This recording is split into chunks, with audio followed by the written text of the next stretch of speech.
Hello everyone, my name is John Bossart. I'm an HPE Business Transformation Center engineer for Ingram Micro. I help support HPE servers, blade systems, storage, as well as Aruba networking technology solutions. In my video, what I'd like to do is show you a slide from a popular PowerPoint and then demonstrate to you what that means within a management context. Today we're going to do something a little bit different. What we're going to do is an unboxing of an HPE MSA Gen6 solution. In particular, we're going to unbox an MSA 2062 storage-based solution. Now, the MSA 2062 and the MSA 2060 are going to look exactly the same.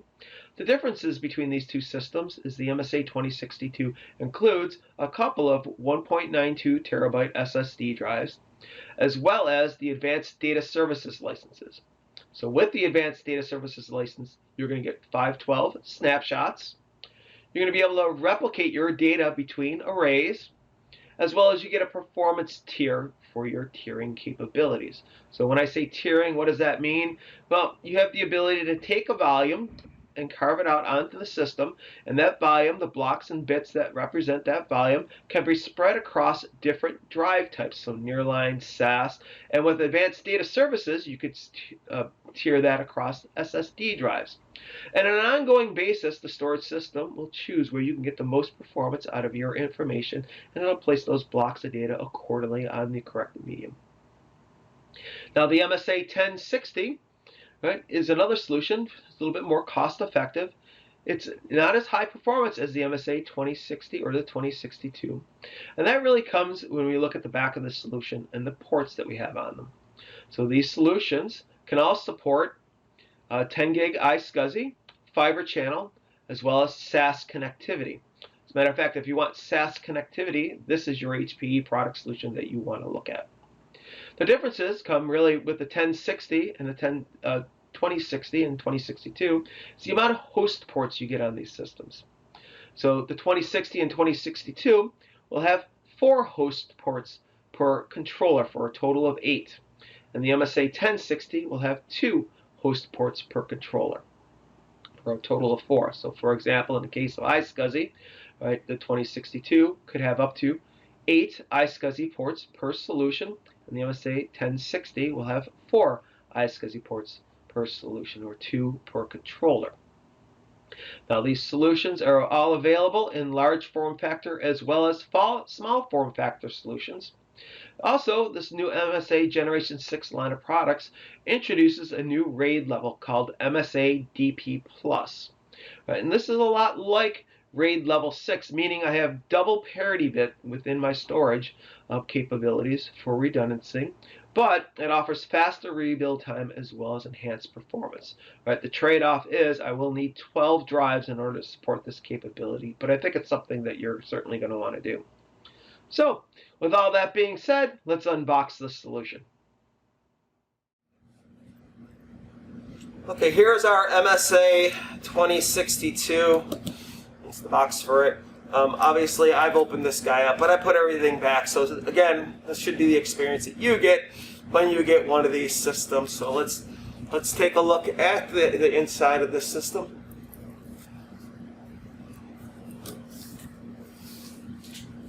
So right here on top, pull this out.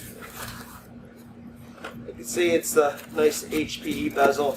You've probably seen something similar to this that's on the front of HPE servers. Take this out real quick. So it has the HPE yellow that's kind of on the side, which they usually use to designate their storage these days. Take this out over here. These are just sitting there.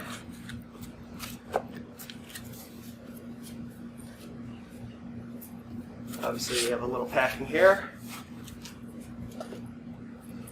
as well as more over here. This side has a little cardboard on it, probably to protect the controllers. And then here's our storage system.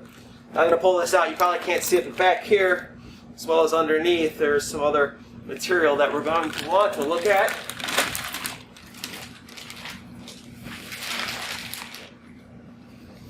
Okay, got some more packing here, as well as over here.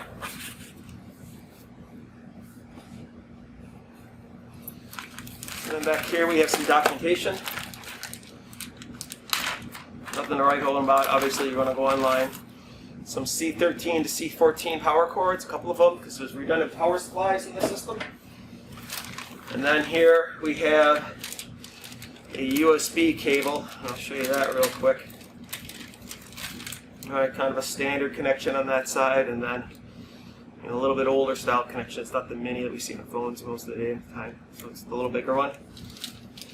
That's a mini. Down here are the rails. So let's take out the rails. Let's look at these.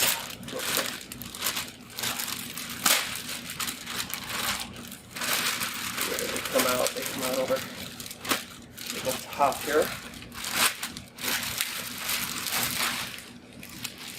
So we have a variety of things. We have screws. These pieces will go inside of the storage system, and then these will go on the rack, and then you'll slide her on in. There's two of them, the left and right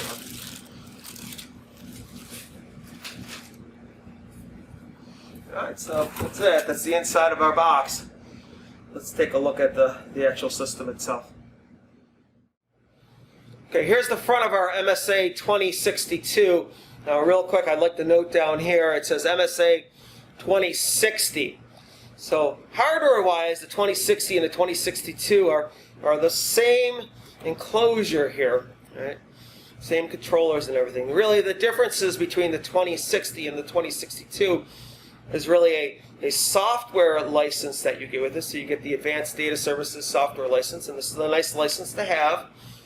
You'll upgrade yourself from 64 snapshots up to 512 snapshots. Gives you the option to replicate to another one of these arrays if you wanted to, as well as it gives you a tiering license for a performance tier using SSD drives. So at 2060, you could do tiering between nearline drives and SAS drives, as well as you could have a read cache tier of SSD drives.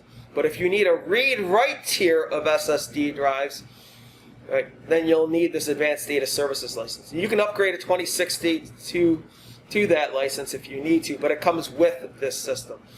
A 2062 also includes a couple of 1.92 terabyte read-intensive SSD drives. Pull that out real quick. Right.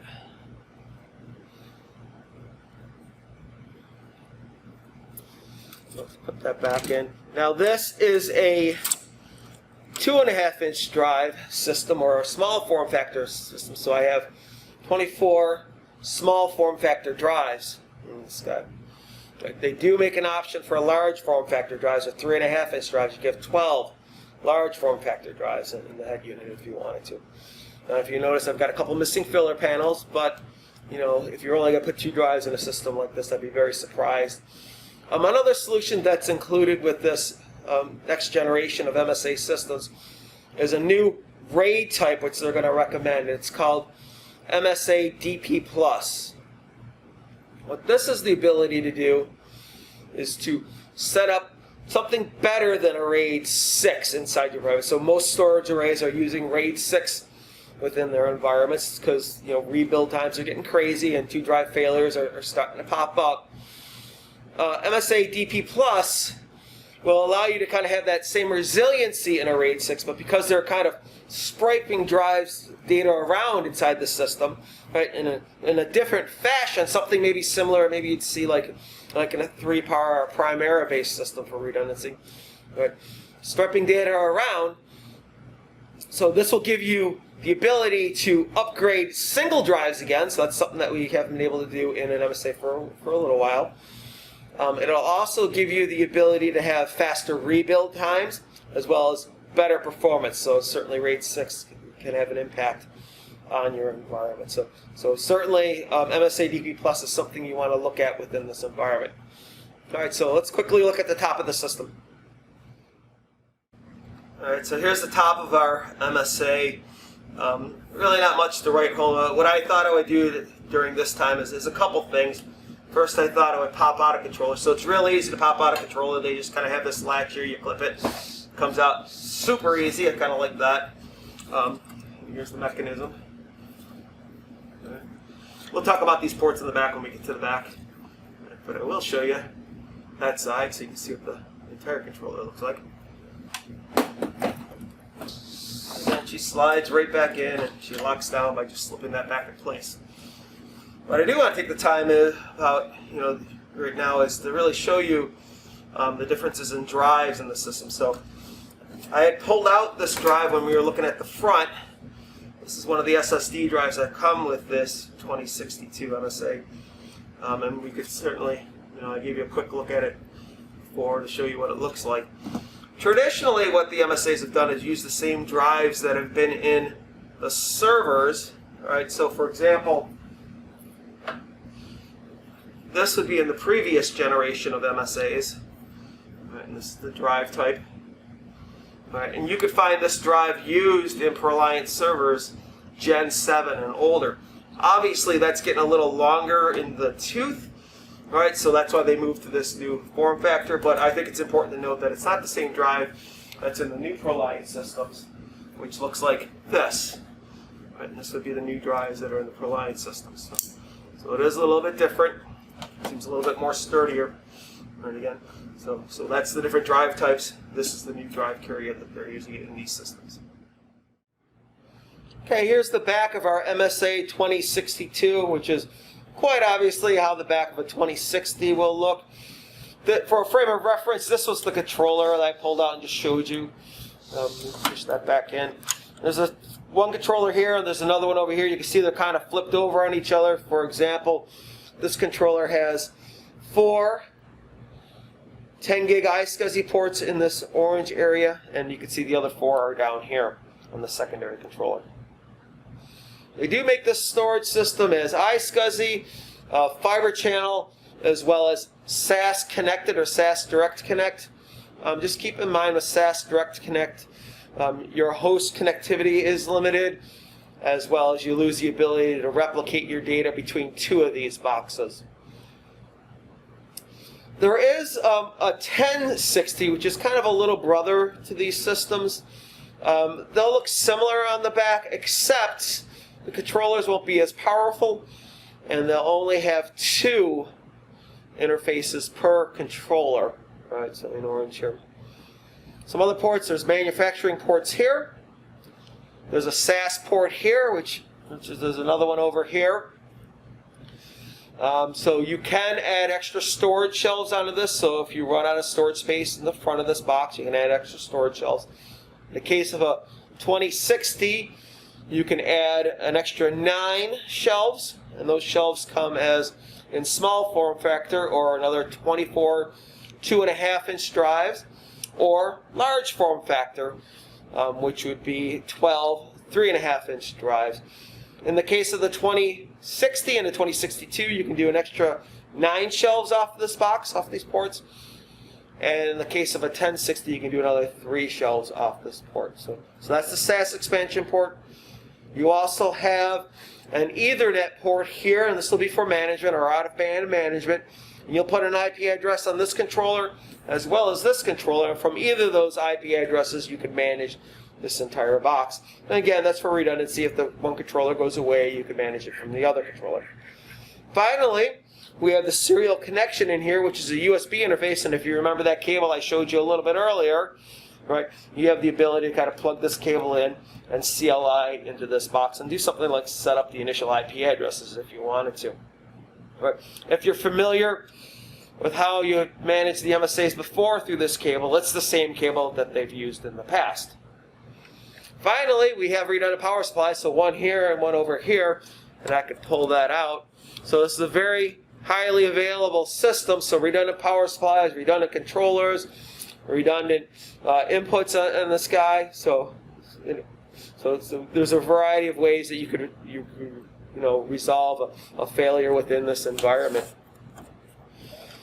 All right, so that's the tour of our MSA 2062. I hope you found this video informative, and please stay tuned for more videos.